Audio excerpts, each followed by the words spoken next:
যেমন করে হোক ওদের দৃষ্টি এই নরকুণ্ড থেকে পালাতে হবে, নইলে নইলে যে আমায় বাঁচতে দেবে না। কিন্তু কিন্তু আমি কোন দিকে পালাই? দরজা দিয়ে গেলে যদি কারোর নজরে পড়ে যাই, না আমি বরং ওই পেছনের দরজা দিয়ে কেন রে কঙ্কন? তোর জন্য তো সদর দরজা হাট করে খোলা। ইচ্ছে করলে তুই ওই দরজা দিয়েই। হ্যাঁ আমি তুই যদি ভুল করে পথ চিনতে না পারিস তাই আমি তোকে পথ দেখা দিলাম রে। এখন বলতো তুই কোন পথে যেতে চাস? জীবনের পথে নাকি মরণের পথে? তার মানে তুই যদি আমার সব কথা মেনে নিয়ে তোর নামে সম্পত্তিটা আমার নামে লিখে দিস, এটা তোর জীবনটা আমি সুখ হাসি আনন্দ দিয়ে করে দেবো। আর যদি সম্পত্তির মধ্যে তুই আমাকে অগ্রাহ্য করিস, তাহলে ময়দার মতো তোকেও আমি মরণের।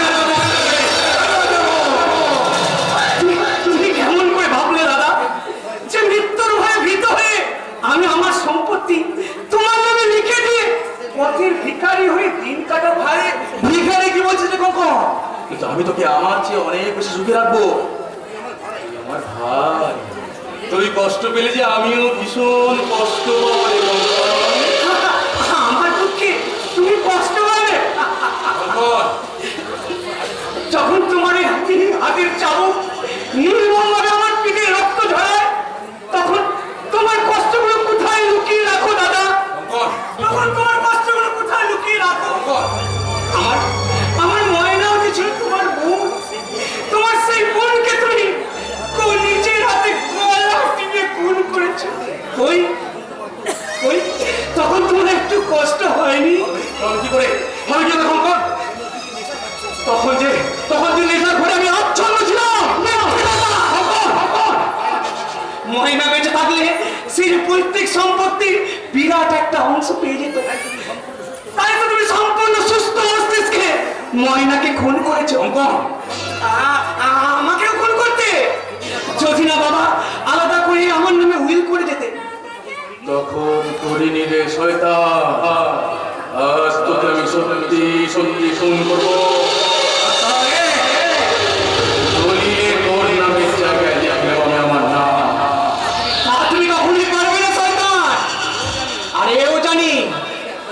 আমাকে তুমি একেবারে খুন করতে পারবে? আমি তোকে খুন করতে না পারবে না, কারণ ওই উইলে স্পষ্ট করে লেখাই আছে আকস্মিক ভাবে আমার মৃত্যু ঘটলে আমার নামে সম্পত্তি সরকারে বাজেয়াপ্ত করে নেবে। তাই তুমি কোনো মতেই আমাকে খুন করতে পারবে? তোর অন্ধবিশ্বাসকে আমি চ্যালেঞ্জ করে বলছি কঙ্কন, এইভাবে হোক তোর নামের সম্পত্তি আমি লিখিয়ে দেব।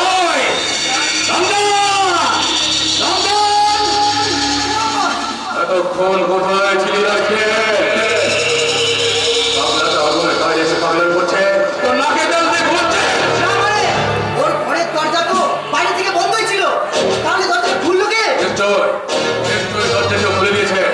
এই পাগলা, বল কে তোর ঘর দরজা খুলে দিয়েছে? আমার দরজা খুলে দিয়েছে।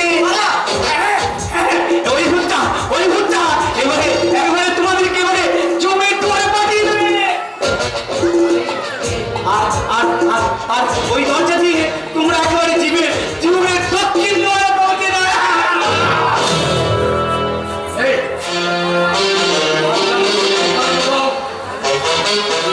সময় আমার নেই, বলে এটা সই কর, তারপর যত খুশি পাগলামো করবে, তোকে কেউ কিচ্ছু বলবে না। সই? হ্যাঁ সই, সইটা করে দিলে বস তোকে একেবারে রাজার হালে রাখবে। ভালো ভালো খাবার পাবি, আর দামি দামি পোশাক পরে বসেরই গাড়ি নিয়ে যেখানে খুশি বেড়াতে চলে যাবে। তুমি সত্যি বলছো তো? শুধু তাই নয় রে কঙ্কন, আমি তোকে কথা দিচ্ছি, 1 বছরের মধ্যে তোর নামে কোন সম্পত্তি আমি তোমার ফিরিয়ে দেবো। কি করে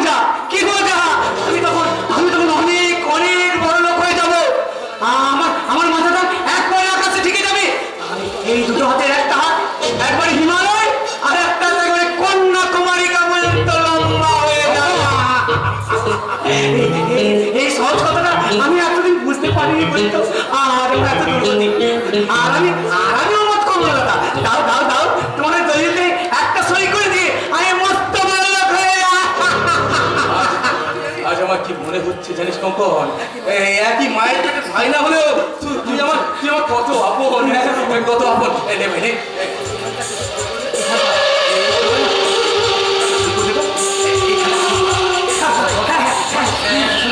মাত্র একটা সই, অনেক আনন্দ। আর এটা দেবে মস্ত বড় লোক হওয়ার সুযোগ। এই তো আমি সই করছি। এই আমি সই করলাম।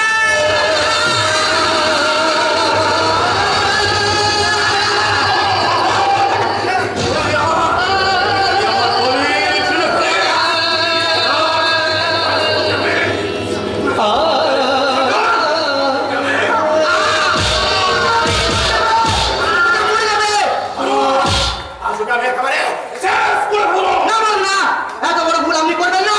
উত্তেজনার বসে আপনি যা করতে যাচ্ছেন তার জন্য কিন্তু আপনাকে বহুত পছন্দের বাবা ছেড়ে দিন বাবা, প্লিজ।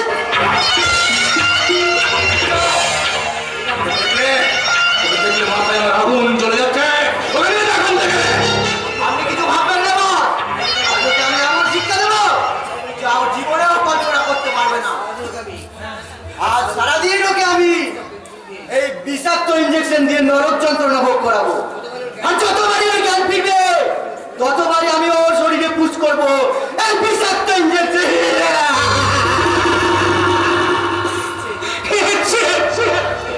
তোমরা আমাকে খুন করো বছরদার, আমি হাসি মুখে মৃত্যুবরণ করে নেব। তোমার ইলস্য নরক যন্ত্রণা আমি যা সইতে পারি না।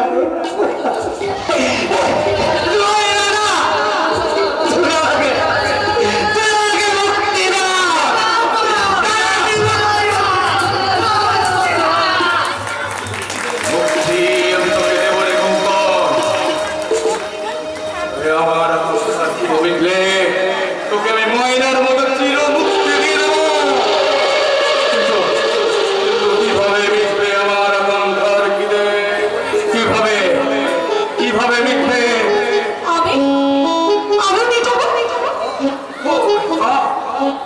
আকাশপুরে শুভ গাঙ্গুলির সতী সাধ্বী স্ত্রী আজ আমার বাড়িতে। ঠাট্টা করো না বস, একদম ঠাট্টা করো না। তোমার বিশ্বাস করো, তোমার প্রেমকে প্রত্যাখ্যান করি আমি জীবনে সব ভুল করেছিলাম। আসলে ওই ধ্রুব গাঙ্গুলিটা রক্তে মাংসের মানুষ, ও একটা কামনা বাসনাহীন পাথর। তাই তো ওই পাথরটাকে চির করে দিতে আমি চাই তোমার সাহায্য। তোমাকে সাহায্য করার জন্য তুমি অলওয়েজ রেডি ডার্লিং। বলো তোমাকে কিভাবে সাহায্য করতে পারি? তাহলে ধরো আমার হাত, এখানে নেট চলে গিয়ে তোমার জন্য আমি স্বর্গ থেকে নরকে ঢুকিয়েছি। এবার দেখো তুমি আমাকে আরো কত নিচে নামাও। চুপি চুপি চুপি চুপি